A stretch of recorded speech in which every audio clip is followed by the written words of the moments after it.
Okay, if you remove power from the equation, oppression looks either natural or voluntary, which erases the fact that it's social subordination. So this is an infamous article by one Robert Bennett Bean, who's from 1906, but there's piles of others, and they're all desperate to prove, guess what, that Black people are naturally inferior.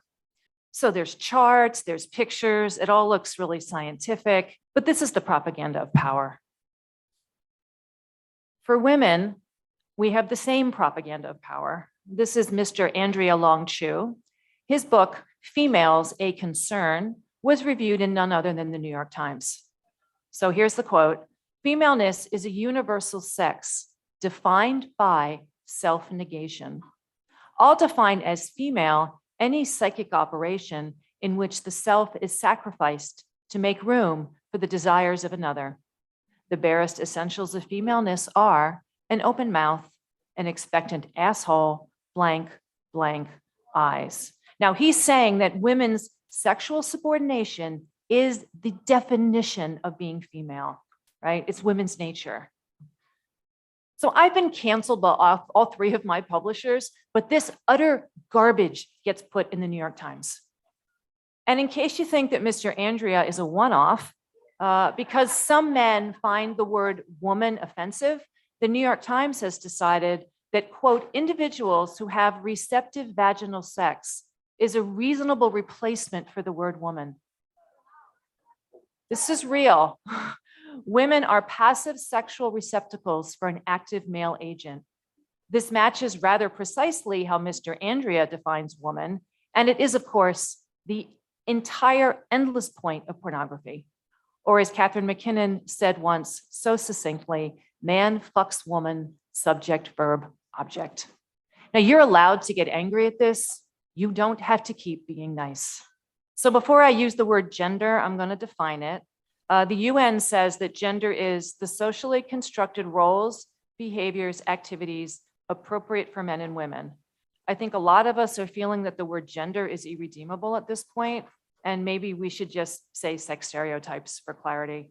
But regardless, race, class, caste, gender, these are politically real, right? They're brutally, viciously real.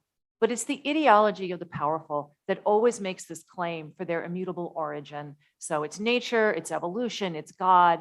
It's something that very conveniently can't be questioned or changed. But from the vantage point of human rights, these are unjust systems that have to be dismantled until the categories themselves, race, class, gender, no longer have any meaning, because the material conditions that create them no longer exist.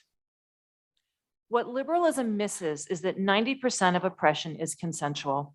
As Florence Kennedy wrote, there can be no really pervasive system of oppression without the consent of the oppressed.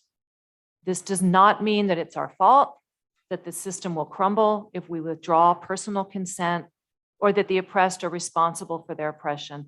All it means is that the powerful can't stand over vast numbers of people 24 hours a day with guns. Now, luckily for them, depressingly for the rest of us, they don't have to.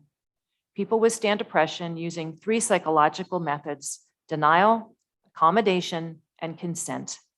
Anyone on the receiving end of domination learns early to stay in line or risk the consequences, and those consequences only have to be applied once in a while to be effective.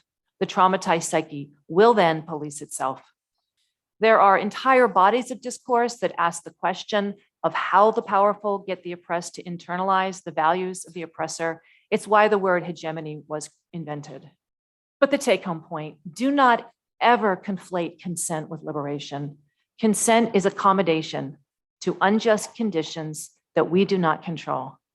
Liberation is the complete overthrow of those conditions.